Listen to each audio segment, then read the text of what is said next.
Mesdames et messieurs, bonsoir. On y va pour les titres. Raquel Jolicoeur, TikToker notoire et leader du célèbre groupe Armada 666, persiste et signe. Ce n'est pas moins. Il affirme avoir été piégé par la police.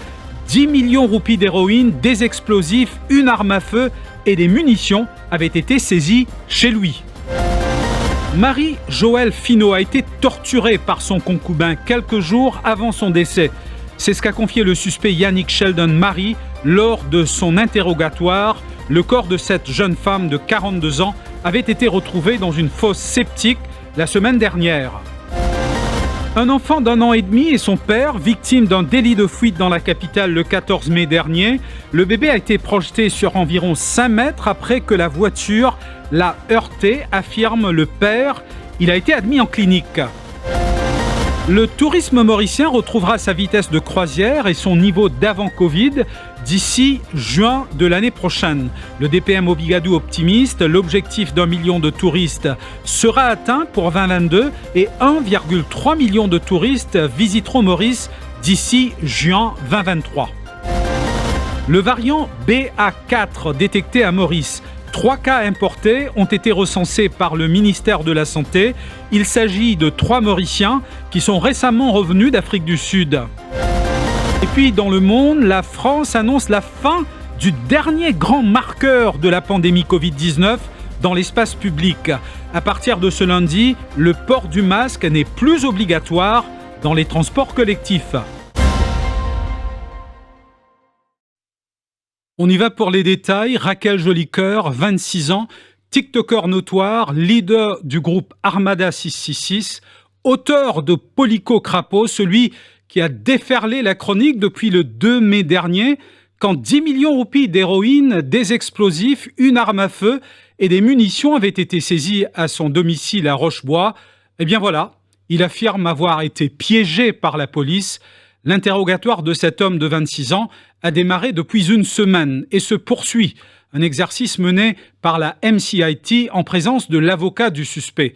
Jean-Raquel Jolicoeur a aussi été entendu sur une plainte consignée par l'inspecteur Jagaï pour breach of ICTA.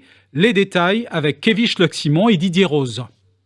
Soupçonné d'être un maillot important d'un réseau de trafic de drogue qui sévit dans la capitale et le nord de l'île, Jean-Raquel Jolicoeur a rejeté en bloc son implication dans le trafic de stupéfiants lors de son audition qui a débuté la semaine dernière. Les enquêteurs l'ont également interrogé suivant une plainte de l'inspecteur Jagaï pour breach of ICTA. Si dans un premier temps il a nié les accusations, Jean-Raquel Jolicoeur s'est par la suite rétracté lorsque les enquêteurs l'ont confronté à la vidéo. Le suspect de 26 ans a par la suite fait valoir son droit au silence. Pour rappel, 10 millions de roupies d'héroïne, des explosifs, une arme à feu et des munitions ont été saisis lors d'une opération à son domicile à Rochebois le 2 mai dernier. 4 accusations ont été retenues contre lui devant la justice, à savoir possession of explosive without permit, threatening to do an act of terrorism, drug dealing with aggravating circumstances, possession of firearm with intent. Son audition se poursuivra durant la semaine par les hommes de l'ASP Goura. Un officier de la garde-côte nationale intercepté avec du hashish, estimé à environ 7 millions de roupies. C'était cet après-midi à Montchoisy.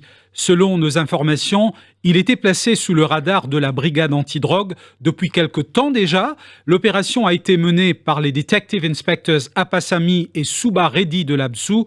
Nous y reviendrons. Et puis, Marie-Joëlle Finot a été torturée par son concubin quelques jours avant son décès. C'est ce qu'a confié le suspect lui-même, Yannick Sheldon Marie, lors de son interrogatoire par la MCIT pendant le week-end. La mort de la femme de 42 ans remonte à quelques jours de la Saint-Valentin.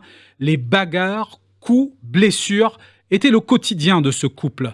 Le suspect a confié aux enquêteurs qu'à plusieurs reprises, sa compagne a perdu connaissance après avoir reçu des coups. Le jour fatidique, il a cogné la tête de la victime contre le sol. Nous vous proposons les détails avec Shehzad Jadou. Marie-Joëlle Finot et son concubin se disputaient au quotidien. Le couple avait un penchant pour l'alcool. Le suspect Yannick Sheldon Marie a aussi confié aux enquêteurs qu'il est un consommateur de drogue synthétique. Et chaque jour, le couple se disputait car il n'avait pas suffisamment d'argent pour se procurer de la drogue et de l'alcool. Quelques jours avant le drame, les choses ont dégénéré davantage. Yannick Sheldon Marie explique qu'il a roué de coups Marie-Joëlle Finot qui s'est écroulée au sol dans l'unique pièce de leur maison, allant jusqu'à perdre connaissance. Mais au bout d'1 ou 2 heures, elle reprenait connaissance. Cependant, elle n'a jamais reçu de soins médicaux malgré de graves blessures subies sur différentes parties du corps. Et le jour du drame, la victime souffrait déjà de plusieurs autres blessures. Le suspect n'a pas eu de grandes difficultés à saisir ses cheveux et il l'a cogné à plusieurs reprises contre le sol. En quelques secondes, elle s'est écroulée et elle ne s'est pas relevée. Constatant son décès après plusieurs heures, il s'est débarrassé du cadavre dans la fosse septique. Un enfant d'1 an et demi et son père, victimes d'un délit de fuite dans la capitale le 14 mai dernier. L'enfant se trouvait dans les bras de son père au moment de l'impact. Dans son récit à la police, le papa, un policier de 50 ans, a soutenu que son fils a été projeté sur environ 5 mètres après que la voiture l'a heurté. Blessé à la tête, l'enfant est actuellement admis en clinique privée. Le chauffeur est activement recherché par la police. Mima Omir a recueilli les témoignages du père il y a seulement quelques minutes. Écoutez. Mon fini pharmacie, je vais traverser la rue, je suis opposé. Mon père de l'autre côté, c'est un petit papa, mon petit garçon, qui en a 1 an et demi, ici avec moi dans les bras. Le temps où je traverser, je trouve un loto qui fait aussi dans la rue là. Si dans une vite, mon arrête à moitié chemin, mauvais signal lui-même, comment dire, et à l'instant, mais sa vitesse qui est venue là, l'une saute sur la rue, l'une rentre dans la rue des faux, l'une fait le coup, et puis elle fait la municipalité. À ce moment-là, l'une tape pour moi, et l'une posée de moi, mon petit bébé, une chape de mon main, une tombe le coltard, et l'une tombée, mon temps, un gros son, comment dire, sur la tête, une tape le coltard. Ensuite, moi aussi, mon tombé en même temps. Le tout là s'est arrêté pour un petit moment. Après, il réallait. Après ça, il sauvé. Du mal, il est assez grave parce qu'il y a une comment on appelle ça, une fêlure de ce crâne et un saignement interne. Nous allons suivre cette affaire pour vous. Et puis, l'économie va mal. Ça, on le sait. Et si le salut venait du tourisme ? Les opérateurs se disent optimistes. Les touristes viennent et ils dépensent bien plus qu'en 2019, c'est-à-dire avant le Covid. Stephen Obigadou, Premier ministre adjoint et ministre du Tourisme, pense que Maurice retrouvera le volume d'avant-pandémie, c'est-à-dire 1,3 million de touristes d'ici fin 2023. D'ici juin 2023, pardon. Il a fait cette déclaration à Téléplus après sa rencontre avec le ministre des Finances, Ranganathan Padayachee, dans le cadre des consultations prébudgétaires. Stephen Obigadou a souligné l'importance du tourisme pour la relance économique. Il a aussi réitéré l'objectif des autorités d'atteindre 1 million de voyageurs d'ici la fin de l'année. Stephen Obigadou est au micro d'Émilie Payenne. Donc aujourd'hui, dans le cadre d'un préparatif budget, nous discutons beaucoup la relance du tourisme à partir de la stratégie tourisme qui nous finit élaborer pour qui un soutien budgétaire qui nous besoin pour assurer que le ministère du Tourisme et la MTPA capables très efficaces dans la promotion de la destination Maurice et amènent le plus grand nombre de touristes. Nous l'objectif d'ici la fin de l'année, 1 million de touristes. Et d'ici la fin de juin de l'année prochaine, nous pouvons choisir pour être très ambitieux, fixez-nous l'objectif 1,3 million. Et si on parlait écologie à présent, un Fast Track Desk mis en place pour accélérer les démarches administratives concernant la mise en œuvre des projets d'énergie renouvelable, annonce du ministre de tutelle Joe Lejongar, qui était face à la presse ce matin. Il a aussi commenté la révision de la feuille de route du gouvernement après la décision du Conseil des ministres pour une transition vers l'énergie verte. Joe Lejongar se dit optimiste d'atteindre l'objectif des 60% d'énergie renouvelable dans tout ce mix énergétique d'ici 2023. Des propos recueillis par Shivani Venkatachalam Chinnaman. Dans la feuille de route, nous sommes capables d'atteindre 63,6% d'énergie renouvelable dans le mix énergétique à partir de 2030. Toute cette démarche administrative avant qu'il y ait un projet démarré, malheureusement, parfois il prend le temps et il retarde l'implémentation d'un projet. Là, nous pouvons revoir une procédure afin qu'il nous facilite et accélère l'implémentation de un projet. Pour qu'il nous pallier à sa difficulté-là, au niveau du ministère, nous pouvons mettre en place ce qui nous peut appeler un fast track desk, afin qu'il nous facilite un PMI et une licence. La réduction du prix de l'essence et du diesel proposée dans le budget alternatif de l'Union Les Peuples Mauriciens. Ce document a été présenté à la presse cet après-midi. L'essence pourrait par exemple passer de 67 roupies à 48 roupies 53 et le diesel à 39 roupies 60 selon Dave Sanassi. C'est en enlevant les taxes et en réduisant le prix actuel des carburants que les prix des commodités baisseront à leur tour, précise-t-il. Parmi ces taxes, celle de l'excise duty et de la RDA, entre autres, des propos recueillis par Shivani Venkatachalam Chinnaman. Dans sa période difficile qui nous peut vivre depuis plusieurs mois, nous connaissons tout prix une grimpée, le gouvernement pas fait rien pour soulager la population. L'Union Peuple Mauricien, pour baisser prix immédiatement l'essence et le diesel. Prix l'essence qui 67 roupies pour 48 roupies 53. Qui manière pour faire ça, nous pouvons enlever 12 roupies 20 l'eau excise, 1 roupie 85 l'eau RDA et des roupies l'eau vaccin. Et diesel pour 39 roupies 60. Mais nous pouvons garder toute une subvention qui existait. Et ça, un prix là, qui m'a fait que des autres pour assurer pendant les prochains 12 mois. Tout simplement parce qu'ils quand diminuer prix l'essence, diesel, entre autres, ils prennent l'effet domino, les autres prix qui peuvent baisser automatiquement. Le sous-variant BA4 détecté à Maurice 3 cas importés recensés par le ministère de la Santé. Il s'agit de 3 Mauriciens qui sont récemment revenus de l'Afrique du Sud. Ce sont les résultats de séquençage qui ont confirmé cela. BA4 et BA5 sont 2 nouveaux sous-variants d'Omicron qui ont été découverts récemment en Afrique du Sud, pays qui s'apprête à faire face à une nouvelle vague de la pandémie. Il faut dire que cette nouvelle vague est aussi portée par un très faible taux de vaccination en Afrique du Sud.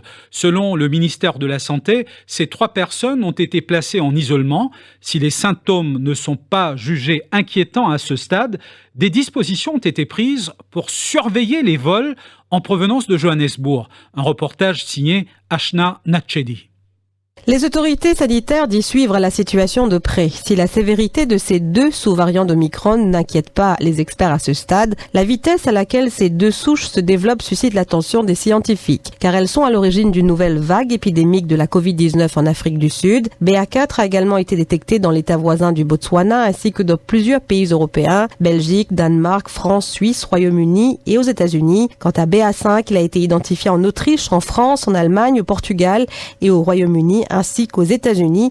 5 cas séquencés et à Hong Kong. À Maurice, les tests ont révélé 3 cas positifs pour l'heure. Le ministère de la Santé attend les résultats de tests pour environ 200 échantillons demain. Si la tendance de l'Afrique du Sud se confirme, Maurice, qui connaît une baisse des cas positifs ces dernières semaines, pourrait voir une reprise des contaminations, surtout en raison de la période hivernale et les mesures de quarantaine qui ont été abolies.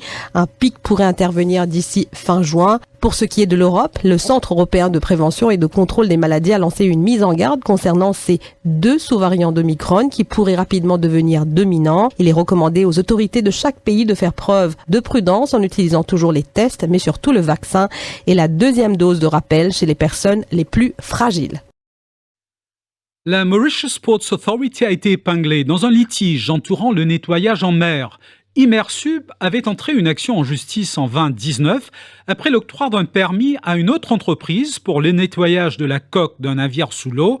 Elle contestait le traitement de la MPA dans sa demande de permis après avoir fait l'acquisition d'un Hull Wiper. La Cour suprême a ainsi statué qu'une autre entreprise, Dive Solutions Limited, avait été privilégiée au détriment d'Immersub, un jugement rendu par les juges Rita Tilok et Véronique Kwok Yin Seong Yen. Le point avec Dushila Mansingh.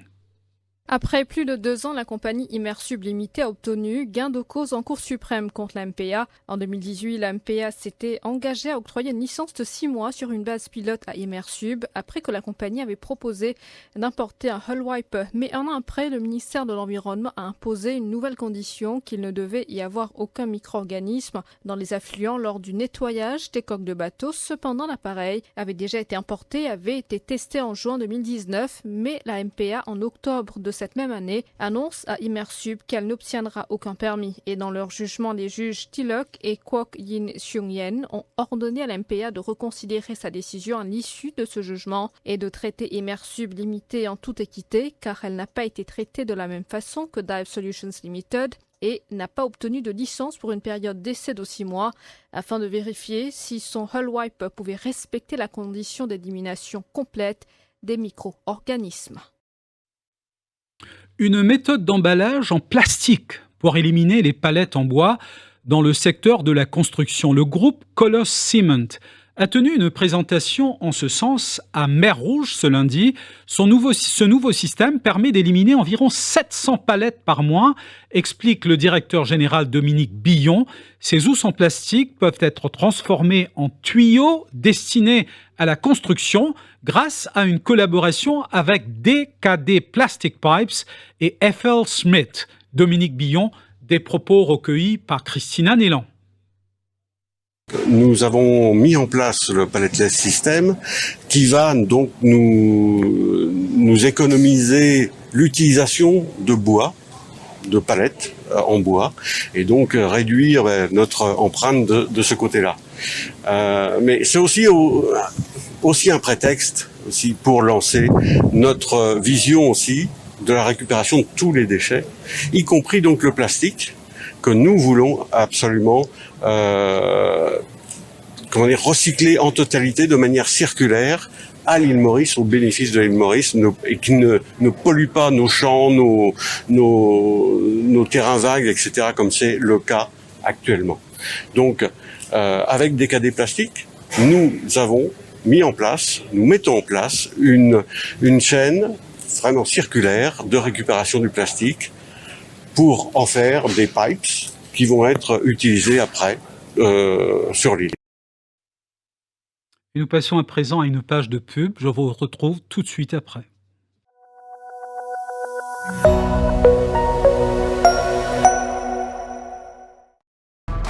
Vivez une expérience de senteur incomparable en utilisant Nivea Men Deep Impact. Avec son parfum boisé longue durée, une hydratation intense et une sensation de peau fraîche.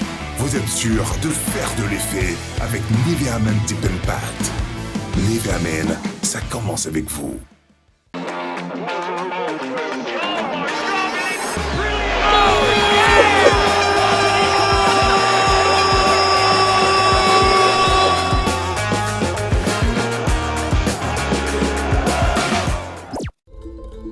Ena appelle-moi la nature, les autres appellent-moi Mama la terre.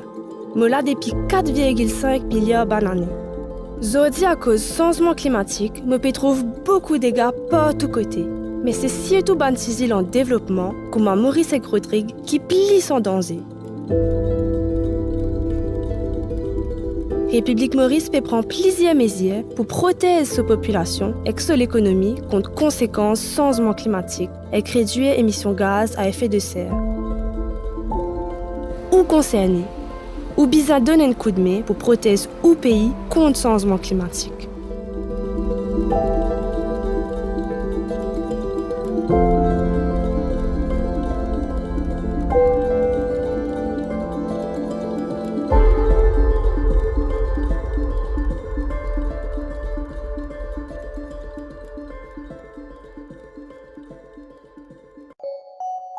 Maurice.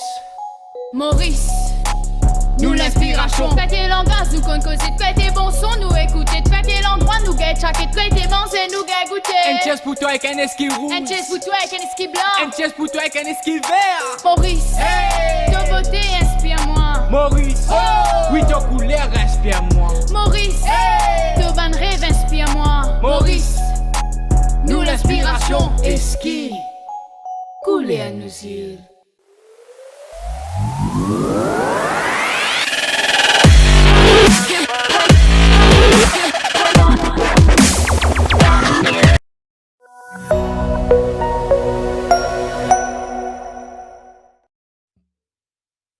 Et chasse maintenant. La saison de chasse au cerf débutera le 1er juin et prendra fin le 30 septembre 2022. Selon le ministère de l'Agro-Industrie et la Mauritius Meat Producers Association, la production cette année s'élèvera entre 200 tonnes et 500 tonnes cette saison.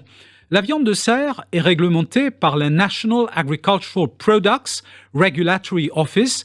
Pour assurer un produit sain à la consommation, seuls les détenteurs d'un permis sont autorisés à vendre la viande de cerf. Les contrevenants risquent une amende allant jusqu'à 25 000 roupies et une peine d'emprisonnement ne dépassant pas 2 ans. Gérard Merle, président de la Société des chasseurs de Maurice, est au micro de Sneha Prayag. 70 terrains de chasse en Maurice. Donc, tous les chassés ne commencent pas le même jour. Mais l'ouverture officielle est le 1er juin. Et puis ça s'écoule jusqu'au 30 septembre. Je pense que la saison actuelle va bien se passer parce qu'on n'a pas la contrainte du Covid qu'on a eu l'année dernière. Ça nous a empêché de faire la chasse le 1er juin. Donc, je pense que tout devrait bien se passer. À partir du 1er juin, on pourra avoir la viande de cerf. Le prix n'est pas fixé. Le prix est négocié avec les chassés individuellement, avec l'acteur. C'est pas un prix fixe. Et nous passons maintenant au volet international. À partir de ce lundi, le port du masque n'est plus obligatoire dans les transports collectifs en France. Cet allègement marque la disparition de la dernière grande restriction anti-Covid, mais il reste quand même recommandé par le ministère de la Santé. C'est la fin du dernier grand marqueur de la pandémie dans l'espace public. Cette décision entérine le fait que la maladie est devenue une moindre préoccupation sanitaire, comme politique d'ailleurs, après maintenant plus de 2 ans. Depuis quelques semaines, les contaminations et les hospitalisations liées au Covid-19 diminuent enfin après une très longue vague hivernale. Après la Finlande, la Suède a officiellement annoncé ce lundi sa candidature à une adhésion à l'OTAN. La première ministre Magdalena Andersson a évoqué une nouvelle ère pour les pays scandinaves. Le président russe Vladimir Poutine, quant à lui, a déclaré qu'il y aurait des conséquences. Par ailleurs, dans la guerre russo-ukrainienne, les autorités ont annoncé avoir repoussé les troupes russes et repris le contrôle d'une partie de la frontière avec la Russie dans la région de Kharkiv, dans le nord-est. Et du sport à présent, avec cette très bonne performance de notre compatriote, le cycliste Christopher Lagan en terre réunionnaise.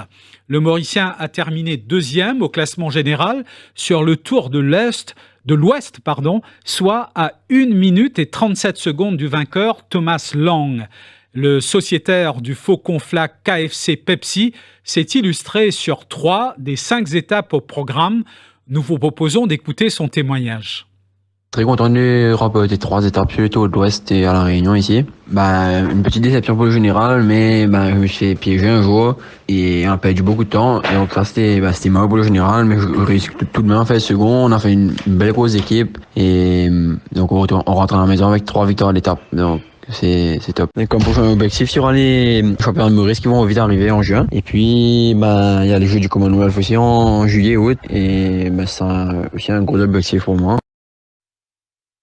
Et vous le savez sans doute, le club N, qui se qualifie pour les éliminatoires de la Coupe d'Afrique des Nations, de manière quand même assez particulière, au détriment de Sao Tomé et Principe. Et oui, la nouvelle est tombée hier soir. La Confédération africaine de football a tranché. Les Sao Toméens ont été disqualifiés. Ils n'avaient pas respecté le protocole sanitaire Covid-19 et faisait jouer Louis Anjos, l'unique buteur du match aller. Ce dernier n'avait pas présenté un test PCR 48 heures avant le coup d'envoi. Le sélectionneur de l'équipe nationale, Tony François, a livré ses impressions au micro de Loïc Gangaram. Écoutez. Nous pouvons dire que c'est une bonne nouvelle. Et bon, maintenant, moi, nous connaissons, c'est le plus important, c'est nous commencer ce travail au plus vite parce qu'il y a beaucoup de retard, surtout après ça match à Automela. Et surtout que le match, il peut venir à la fin de mai. Et voilà, et nous besoin commencer au plus vite avec des joueurs qui nous ont besoin appeler au plus vite. Et aussi trouver si nous avons encore expatriés qui font partie de la sélection. Sur ce, nous arrivons à la fin de cette édition. Je vous remercie pour votre fidélité. Passez une très très bonne fin de soirée en compagnie de Radio Plus et de Télé Plus. Bonsoir.